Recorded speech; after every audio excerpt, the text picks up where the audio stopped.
Capítulo 3. Las Islas Príncipe. Todos los reyes de los pueblos, todos ellos yacen con honra, cada uno en su casa. Isaías 14,18. Y en cuanto el sol se hubo puesto en el horizonte, el viento empezó a hacerse más frío. Ester echó leña a la estufa y se levantó para cerrar la ventana. Al dejar vagar la mirada por el paisaje no pudo reprimir un suspiro de admiración. ¡Qué belleza! El mar estaba tranquilo como un espejo azabache. Sobre las aguas bailaban miles de luces como traviesos espíritus nocturnos. Eran las luces reflejadas de las barcas de vela ancladas en la única entrada de las Islas Príncipe. Si miraba hacia la tierra solo veía montes cubiertos de frondosos bosques. Entre los árboles aparecían, construidos a intervalos regulares, elegantes edificios con aspecto de casas de vacaciones.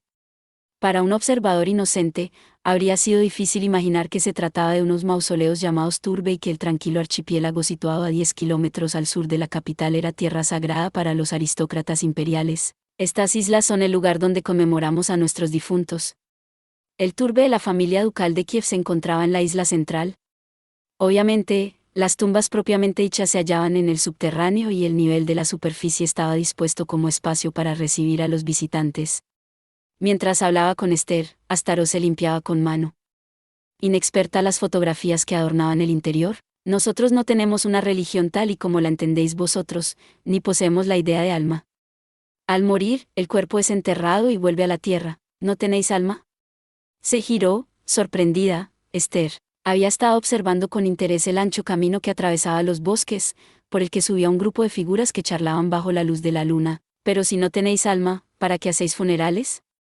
¿Por qué os reunís expresamente en estas islas para pasar la noche en vela? Es que nuestros funerales no son para la persona que ha muerto, sino para que las que siguen vivas puedan reunirse para recordarla, explicó Astaroth. El viento soplaba con fuerza y hacía que las nubes surcaran el cielo a gran velocidad, cubriendo a rato las dos lunas. Familiares, amigos, amores. Nosotros también nos ponemos tristes cuando se va alguien a quien queremos, pero no por eso la vida deja de seguir adelante. Por eso todos los que siguen vivos se reúnen en esta isla y hablan sobre la persona que se ha ido hasta que sale el sol. Después volvemos al mundo de los vivos y continuamos con nuestras vidas. Esa es nuestra costumbre. Por eso decía Astaroth que el funeral no era para el muerto, sino para que los vivos pudieran soportar mejor la tristeza. Con una sonrisa triste en los labios, la Masusla señaló con los ojos a la figura que llevaba todo el rato inmóvil y en silencio con la mirada perdida en la noche. ¿Estáis bien, Excelencia?, le preguntó tímidamente Ester al muchacho. Afuera se estaba celebrando la ceremonia funeraria de su abuela y muchos de sus conocidos se habían reunido para recordarla, pero Jon, su nieto, no podía participar. Si Astaroth no los hubiera camuflado como vasallos suyos, ni siquiera podrían haberse acercado a las islas. Sus tías, primas y demás miembros de la familia ducal de Moldova se habían recluido en sus territorios, avergonzados por el escándalo de Jon. Ver a su abuela enterrada a manos de desconocidos debía producirle un dolor tal que a Ester se le cortaba la respiración solo de imaginarlo. Sin embargo, Jon no se dio cuenta de la preocupación de la chica y permaneció, inexpresivo, mirando hacia la oscuridad. Y no era que esa actitud impasible hubiera empezado entonces. Hacía unos días que Ester no lograba arrancarle ni una sola palabra. ¿Quizá he dicho algo que lo ha enojado?, se preguntó Ester, pensando en la actitud, tan diferente, del muchacho, que antes la seguía a todas partes como un perrito faldero. Cuando se había despertado en casa de Cés, Jon aún era el mismo. El cambio se había producido después de que saliera para ir a comprar. ¿Qué habría pasado entonces? Ester también quería hablar con Jon sobre la misteriosa desaparición de la niña, pero el joven la había ignorado cada vez con alguna excusa. Ni siquiera la había mirado una sola vez a los ojos. ¿No hay otro remedio? No podía soportar más sentir el resentimiento del muchacho sin saber su causa y se dirigió a él con la voz más alegre de que fue capaz. Excelencia, esto, por cierto, Marquesa de Kiev, dijo Jon hacia Astaroth, ignorando por completo el intento de comunicación de Ester. ¿Se sabe algo del paradero de Radu, del barón de Luxor? La expresión del muchacho no mostraba la más mínima emoción. Aún no. He enviado a mis vasallos a registrar la isla, pero todavía no hay noticias de él, negó Astaroth con la cabeza. Esta isla es bastante grande. Además, al ser de noche, los nobles se pasean por todos lados. Conde, entiendo que estéis preocupado, pero ahora lo único que podemos hacer es esperar. Ya no falta mucho para la llegada de Su Majestad Imperial. ¿No sería mejor que nos sumáramos a la busca? La ansiedad y la ira habían ocupado la expresividad en el rostro del joven, pero ni a Ester ni a Astaroth se les escapó que los ojos se le movían con gran inquietud. Si no hacemos algo, se saldrán con la suya. Hay que evitarlo a toda costa. Pero, ¿estáis seguro de que el barón de Luxor va a presentarse aquí? Se preguntó, seria, Esther. Ya que su interlocutor parecía a punto de explotar, intentó formular sus ideas de la manera más respetuosa posible. Sin dudar que el complot que oísteis sea real, ¿creéis que escogerán esta noche y este lugar para actuar? Seguro que lo hacen, respondió Jon con voz serena, pero sin mirarla a la cara. Normalmente Su Alteza Imperial se encuentra en los aposentos de palacio y es imposible determinar su localización exacta. Hoy, sin embargo, es el funeral de alguien muy próximo a Su Alteza Imperial. Es difícil de imaginar una situación en la que sea más fácil adivinar dónde se encuentra. Por eso creo que con toda seguridad lo intentarán esta noche. Estoy de acuerdo. Si fuera el barón de Luxor, yo también actuaría hoy, añadió Astaroth, frotándose la barbilla. Pero hay algo que no acabo de explicarme. Aun suponiendo que consiga perpetrar el magnicidio, ¿cómo pensará escapar? ¿No os parece que es imposible, con tantos nobles presentes? La marquesa de Kiev señaló con la cabeza hacia el centenar de embarcaciones ancladas ante la isla. Aquel era el único lugar de la costa libre de acantilados por donde se podía acceder. Aunque el crimen fuera un éxito, era imposible salir de allí. ¿O lo habría planeado como una misión suicida? Perdón, Astaroth. Llegamos tarde. Una voz interrumpió los pensamientos de los tres. Dos figuras habían entrado en la habitación. Estoy cansadísimo. Hemos buscado por todas partes, pero no hay ni rastro del barón de Luxor. Lamento informaros, señora, que todos los vasallos han regresado con las manos vacías, se disculpó, avergonzado, el anciano de cabellos blancos. Abel y Chandarly, que habían dirigido la búsqueda con los vasallos, suspiraron, agotados. Me parece raro que no lo hayamos encontrado con todo lo que hemos removido. Seguro que el barón de Luxor se encuentra en la isla. ¿Insinuáis que me lo he inventado todo, padre? Replicó Jon con osquedad y sin conseguir contener su mal humor. ¿Me estáis llamando mentiroso? Abel se escondió detrás de Chandarly para evitar la tenebrosa mirada del joven, y Astaroth intervino para calmar los ánimos. Él no tiene la culpa de nada, conde de Memphis. No te preocupes, padre. El conde está un poco nervioso. De cualquier modo, no es extraño que Jon se encuentre en este estado, pensó Astaroth, apartándose los cabellos de la cara. En principio era buena noticia que no hubieran encontrado a Rado en la isla, pero si había logrado esconderse en algún lugar para escapar a su búsqueda, la situación era muy difícil. Cada minuto que pasaba se acercaba más la llegada de Su Majestad Imperial, no hay otra opción. No quería hacerlo, pero tendré que pedirle ayuda. Astaroth se chascó los dedos como si hubiera tenido una idea. Padre, ven conmigo, que se me ha ocurrido algo. La aristócrata echó a andar a grandes pasos y sacó a Abel de detrás de Chandarly, agarrándolo por la oreja. ¡Ey, ey, ey, ey, ey! ¿Qué daño, Astaroth? Mi oreja. Tened piedad de mí, que tengo las orejas muy delicadas. No me eches el aliento encima. Y deja de retorcerte así. Solo tienes que acompañarme a ver a Sulaimán. ¿A ver al duque de Tigris? Con lo ocupado que estará ahora, ¿qué querría conseguir del secretario del Consejo Secreto? Idiota, es que te lo tengo que explicar todo. Él es quien se encarga de la ceremonia, dijo Astaroth, con tono fulminante. Aunque nosotros no lo hayamos encontrado, quizás Sulaimán sea capaz de dar con su paradero. Claro está que solo nosotros conocemos el complot, aunque se lo expliquemos con total sinceridad no nos hará caso, pero si nos inventamos algo, en ese caso, yo también iré, dijo de repente Jon, que los miraba atónito. Tras tomar la espada de encima de la mesa, se dirigió hacia donde se hallaba Astaroth, pero la bella mujer de cabellera de marfil negó con la cabeza. Imposible, conde de Memphis. Debéis quedaros aquí. ¿Acaso habéis olvidado que se os busca como asesino por todo el imperio? Si alguien por casualidad os descubre, todo habrá sido en vano. Pero... El muchacho intentó resistirse como un cachorro obstinado, pero Astaroth se lo ignoró con frialdad, sin peros. Esther, tú también te quedarás aquí. ¿Todavía no estás recuperada del todo de las heridas? De acuerdo. En cuanto la chica hubo asentido, Astaroth se salió de la habitación, llevando a Abel a rastras. Chandarly salió tras ellos, dejando solos a los dos jóvenes en silencio ante el fuego chispeante, o eso pensaba. Esperad, excelencia, gritó Esther. Jon se había atado la vaina de la espada a la cintura y se disponía a abandonar la habitación con semblante decidido. ¿A dónde vais? A buscar a Radu, contestó el joven sin ni siquiera girarse. Su Majestad Imperial llegará de un momento a otro. Si no lo encuentro antes, pero la marquesa de Kiev ha dicho que esperáramos aquí. En efecto, tú te quedas aquí, replicó Ion, cortante, y echó a andar de nuevo. Esther intentó interceptarlo, pero... Aparta, tirana, murmuró Ion, levantando la mano. Era una mano tan delicada que parecía que se iba a romper si la tocaba, pero solo con posarse sobre el pecho de Esther, provocó que ésta se tambaleara. El impacto en el corazón le hizo incluso perder la respiración durante un instante. Ion echó una mirada inexpresiva a la chica jadeante y añadió, con voz gélida: ¿A qué viene tanto esfuerzo? Esther levantó con dificultad su mirada hacia los broncíneos ojos que la observaban con indiferencia. ¿Qué por qué te esfuerzas tanto? La seguridad de su majestad y lo que me pase a mí son problemas que solo conciernen a los Masusla. A una tirana como tú le dan igual. ¿O no? O quizá.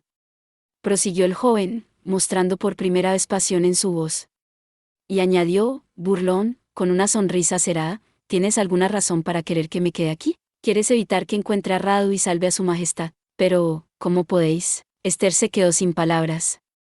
Ya había sido un socoir como la llamaba tirana después de tanto tiempo, pero aquellas acusaciones eran demasiado. Evitar que salvéis a su majestad. ¿Cómo podéis pensar que quiera que le pase nada? ¿Cómo podéis ni siquiera imaginar que esté compinchada con el varón de Luxor? De todos modos, para ti nosotros los vampiros no somos más que monstruos sedientos de sangre, ¿no es así? Los diques que habían estado conteniendo a duras penas la avalancha de rabia se resquebrajaron por completo. Por primera vez, el joven mostró, sin tapujos, sus sentimientos.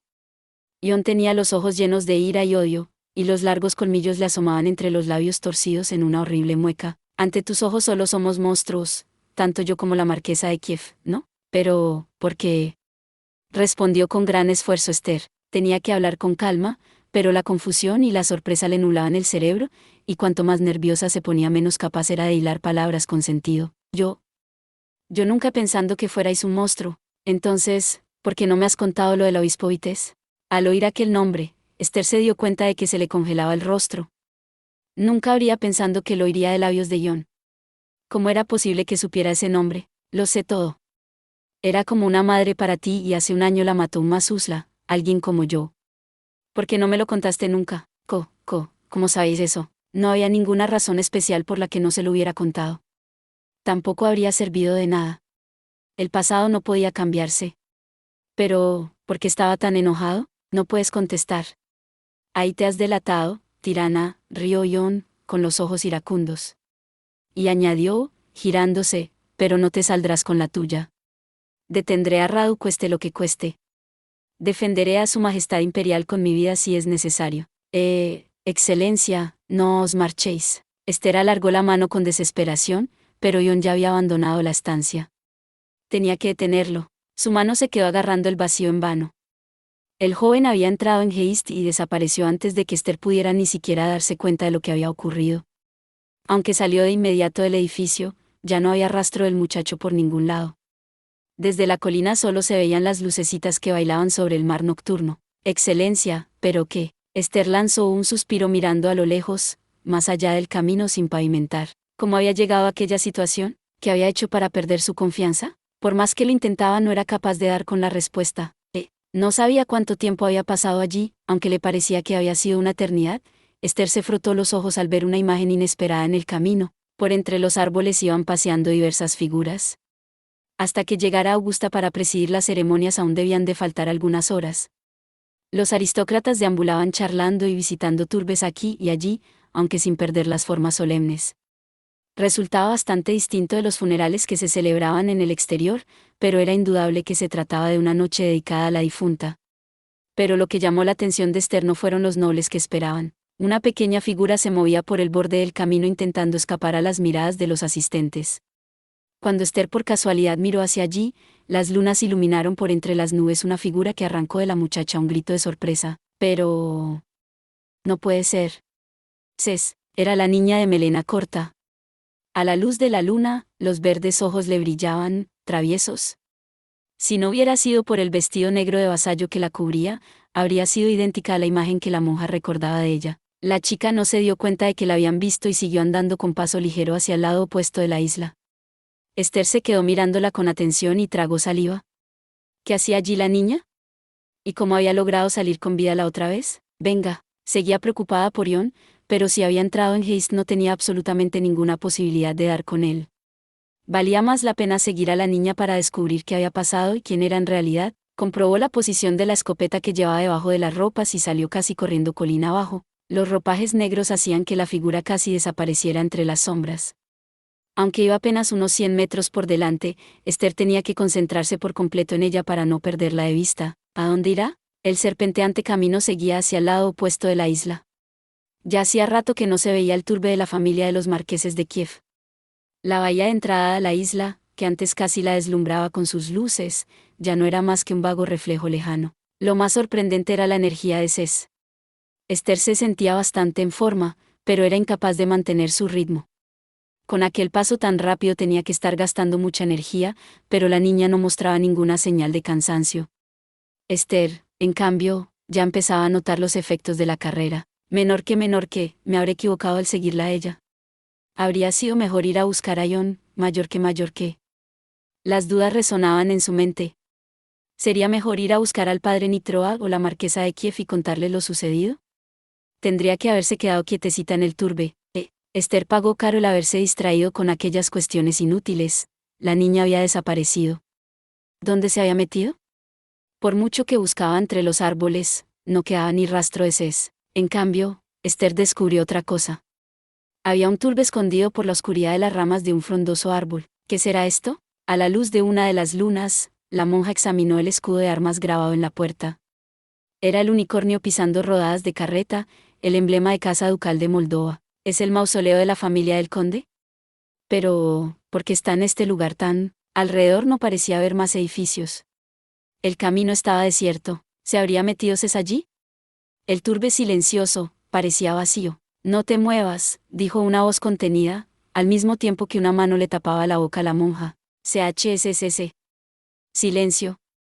Le susurró la voz antes de que lanzara el grito. Era una voz aguda, de niña. Esther se dio cuenta de que era una mano delicada la que le cubría los labios. Me vas a meter en un lío. ¿Por qué demonios me has seguido hasta aquí, Cés? Intentó gritar Esther, pero la niña tenía más fuerza de la que imaginaba y ahogó por completo su voz. No te he dicho que estés callada, dijo Cés con una risa forzada. ¿Me vas a hacer caso? Apartaré la mano, pero tienes que prometerme que no vas a gritar. Estamos en un lugar muy peligroso. Aquí nos jugamos la vida, así que no hagas ruido. Después de reprenderla con una seriedad que no parecía cuadrar con su dulce voz, se soltó a la muchacha. Al girarse, Esther se encontró con los ojos verdes que recordaba. Buenas noches, señorita, ¿eres tú, Cés? Pero, ¿cómo has? ¿Qué haces aquí? Y vestida. Así, por favor, las preguntas de una en una, que me estás aturullando. Contestó la niña, como si estuviera enfadada, con las manos en los bolsillos. De la cintura le colgaba una pequeña espada curvada y en las muñecas tenía a punto decenas de dardos. Se mirara por donde se mirara, aquella no era la imagen de una estudiante de medicina. La verdad es que es un problema que me hayas encontrado. Creo que habría sido mejor no volver a vernos. Pero, tú. Esther dio un paso atrás. La sonrisa de la niña empezaba a darle miedo. Había algo muy raro en la forma en que se había esfumado varias noches antes y en cómo había aparecido de repente en la isla. ¿Quién o qué era, exactamente? Como si le estuviera leyendo los pensamientos, Cés le sonrió. Bueno, empezaré contestando la última pregunta. La razón de estas ropas es que, en realidad, sirvo de espía a cierta persona noble. ¿Espía? Repitió, extrañada, Esther, frunciendo el ceño ante la aparente alegría con la que hablaba la niña de un tema así. Ya veo que no me crees. Pero va en serio. No te puedo decir el nombre, pero es un aristócrata, y bastante importante. Esa persona me ha encargado vigilar a los halcones, entre otras cosas. Acercarme a vosotros formaba parte de mi misión. Los halcones. ¿Has dicho acercarse? Entonces, no había sido una simple casualidad que se hubieran encontrado. Cés respondió con frescura a la duda que había hecho que Esther se pusiera tensa. No sabes lo que me costó acercarme a vosotros. No habéis parado de moveros desde que llegasteis a la capital. Como sabía que mi mar tenía contactos con los halcones, pensé que, si me situaba por allí, os encontraría tarde o temprano, pero después nos pasó aquello. Ha sido muy estresante. Esther se quedó mirando, atónita, a la niña. Para ser espía era muy parlanchina. No era que no tuviera sentido, al menos en apariencia, pero había algo raro en su explicación. ¿Quién la empleaba? O, más importante aún, ¿pero qué haces esta noche aquí? La interrumpió Esther, hablando tan deprisa que casi se mordió la lengua. Este es el turbe de la casa de Moldova. ¿Qué has venido a buscar? Es muy sencillo. Dentro de poco va a venir su majestad. Cuando la niña empezó a responderle, casi con orgullo, un chirrido interrumpió su conversación. Las dos muchachas dirigieron la mirada al turbe. Ah, esos son. Esther casi no pudo reprimir un grito. 3 figuras habían salido por la entrada principal. Eran todas extraordinariamente altas. 2 de ellas le resultaban familiares, puesto que iban vestidas con uniformes al estilo del exterior y cubiertas con máscara de antigas. Pero, ¿quién sería el hombre que las acompañaba? Iba vestido con el azul de los aristócratas y se movía con aire majestuoso. En su cincelado rostro brillaban los ojos, intimidadores como 2 carbones encendidos. Pero, ¿quién es ese que, CHSSS? Mientras la hacía callar, las 3 figuras empezaron a bajar por el camino a grandes pasos y desaparecieron del lugar con rapidez. Esther lanzó un grito inesperado para detener a la niña. La pequeña había salido, de un salto, de entre los árboles y se había plantado en un instante delante del turbe. La puerta estaba cerrada con llave, pero después de que se trasteara, durante unos segundos, la cerradura con una horquilla, se abrió como por arte de magia. Pero que, cuando llegó a la puerta del turbe, Esther se dio cuenta de que la niña observaba algo con preocupación. Al seguir la dirección de su mirada, enseguida entendió su reacción. El suelo estaba cubierto de bolsas blancas. Esto. No. Gritó finalmente Esther con la lengua trabada. La pesadilla que habían vivido justo al llegar al imperio volvía a aparecer ante sus ojos. Por mucho que lo intentara, nunca podría olvidar la luz blanca del napalm que había incinerado en un instante la residencia de los duques de Moldova. Pero, ¿para qué las habrían puesto allí? El noble que habían visto antes, era un miembro de los halcones, aquellos que querían asesinar a Augusta. Entonces, ¿dónde estaba Radu? ¿Habría enviado a alguien en su lugar en vez de participar personalmente? No hay tiempo que perder. Hay que avisar a la marquesa de Kiev enseguida. Tienes razón. Su majestad va a venir pronto, murmuró sin rastro de emoción, mientras miraba por la ventana hacia el mar. El agua estaba tranquila como un enorme monstruo mágico, pero sobre ella se veía acercarse una sombra negra. Era una nave increíblemente grande. Ese es el buque de su majestad. Vámonos deprisa, que este sitio es peligroso. Esther asintió. Si Augusta se acercaba a la isla quería decir que no faltaba mucho para el intento de asesinato. Se giró con premura y salió a trompicones del edificio. Aunque corriera a toda velocidad, tardaría aún una media hora hasta el turbe de la marquesa de Kiev. ¿Llegaría a tiempo? No tenía otra opción. Mordiéndose el labio, echó a correr por el camino con decisión. ¿Avisar a la marquesa de Kiev? O sea que ¿quién nos ayuda a Staroserran? Una profunda voz de barítono detuvo a la monja antes de que pudiera ponerse en movimiento. 3 figuras bloqueaban el camino. Flanqueado por los 2 gigantes con uniforme militar, el hombre las miraba con aire incluso perezoso. ¡Qué interesante!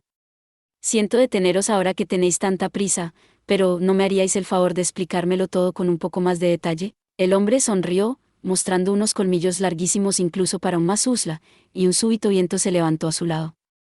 Los 2 gigantes habían dado un salto, en silencio, blandiendo las hachas. Esther no tuvo tiempo ni de retroceder antes de ver cómo caían sobre ellas las horribles armas. «Huye, Esther». El grito de se combinó con un violento sonido metálico. La niña había parado con gran habilidad las hachas, gracias a su pequeña espada. «Deja que me encargue yo de ellos. Huye y avisa a la marquesa de Kiev. ¿De dónde diablos ha salido esta mocosa?» Por primera vez, el rostro del hombre mostró nerviosismo. No era extraño. Las potentes hachas, capaces de partir una piedra, habían sido repelidas por la espada que blandían aquellas pequeñas manos. Eres una de nosotros». Cuando pudo recuperarse de la sorpresa y hablar de nuevo, la espada ya había dibujado un arco hacia los gigantes. Bajo la luz de la luna, las 2 cabezas salieron volando soltando un chorro rojizo. «No te preocupes por mí. Huye deprisa, Esther». Sí, la monja se había quedado atónita ante la fuerza de la niña, pero reaccionó y salió corriendo por el camino. El hombre chascó la lengua e hizo ademán de salir tras ella, pero una pequeña sombra se interpuso en su camino. «Quieto ahí». Con un movimiento ágil, el hombre esquivó la luz blanca que había caído sobre él. La espada volvió a brillar sin pausa. Para evitar los ataques, que casi rozaban la velocidad del sonido, el noble dio un gran salto de unos 20 metros. Al aterrizar, sin embargo, se dio cuenta de que tenía los vestidos rasgados y una enorme herida que le recorría el pecho. Criaja de mierda. Con los ojos enloquecidos por la visión de su propia sangre, extendió el brazo con rabia hacia la niña. No llevaba arma ninguna. Solo le brillaba, bajo la luz lunar, un extraño anillo pulido hecho de acero y latón. Muere. Dijo, simplemente, el hombre. Bajo los pies de la niña se abrió de repente un profundo agujero de unos 3 metros de diámetro. Era imposible que un arma de fuego hubiera hecho un cráter tan limpio. Y era aún más insólito que una niebla blanca cubriera el agujero y todos los pedazos de tierra que habían salido disparados se hubieran congelado. Si no hubiera escapado de un salto, antes se habría acabado convertida en un polvillo helado. Oh, el rostro infantil, que hasta entonces no había dejado de sonreír, se puso serio de repente. Apenas aterrizó a unos 10 metros de distancia, volvió a dar un brinco. Un segundo cráter se había abierto de nuevo a sus pies. Cuando se disponía a dar el tercer salto, se lanzó un grito de dolor. ¡Ay! El suelo había desaparecido. No se veía más que el mar que chocaba contra el acantilado. La ligera vacilación al corregir el vuelo resultó fatal. Cuando recuperó el contacto con el suelo, una explosión barrió sus delicadas piernas. El estruendo de la tierra agrietándose ahogó el grito de la niña. El pequeño cuerpo cayó volando por el acantilado entre una tormenta de tierra. Había más de 100 metros hasta el mar. Incluso para un Mazuzla sería difícil sobrevivir a tal caída. Sin embargo, la expresión del hombre no cambió. Se escapó por ahí, murmuró, mirando hacia el camino. La muchacha ya había desaparecido por entre los árboles. Ni siquiera la aguda vista de un Mazuzla era capaz de atravesar el frondoso muro del bosque. No sería fácil atraparla. Sin embargo, el hombre sonrió, mostrando los colmillos, pero siendo tirana no llegará a tiempo. Bueno, lo único que podrá hacer será ver el espectáculo, dijo, mirando hacia el mar, que se agitaba, oscuro. En los ojos se le reflejaba la imagen de un gran barco que acababa de anclar en la bahía. Eso es todo por este video. Espero que hayas disfrutado de la narración de esta emocionante novela web o ligera. Si te gustó el video y quieres ver más contenido como este, te invito a que te suscribas y le des me gusta al video. De esta manera, me ayudas a crecer y a seguir compartiendo historias emocionantes contigo. No te pierdas ningún video más. Gracias por tu apoyo.